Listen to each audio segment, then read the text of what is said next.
An'anaviy yer tekslash usullarini qo'llashda yoki yer umuman tekslanmaganda sug'orish suvining dala bo'ylab yoyilishi bir tekisda kechmaydi. Yerning botiq joylariga o'ta ko'p suv to'planib, ortiqcha namlik hosil bo'ladi. Yerning tepalik joylariga esa aksincha suv yetib bormay, ekin uchun yetarlicha namlik hosil bo'lmaydi. Buning natijasida o'simlik rivojlanishi turlicha kechadi. Hosildorlik kutilgan darajada bo'lmaydi. Yerni lazerli tekislash bu kamchiliklarni bartaraf etadi. U fermer uchun qator afzalliklarga ega. Birinchidan, suv yer yuzasi bo'ylab bir tekisda yoyilishi natijasida yer nishabligi 3 sm ga teng bo'ladi.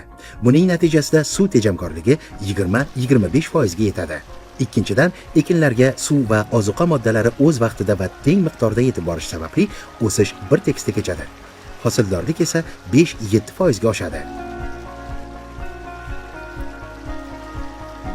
Uchinchidan, sug'orishda ishchi kuchi va vaqt tejaladi. Yerga to'g'ri ishlov berilganda maydonlarni 3 yilda bir martagina qaytadan lazerli tekislash zarur bo'ladi xolos. Bunda, ya'ni ikkinchi marta yerni lazerli tekslanganda lazerlash xizmatlari 2 barobar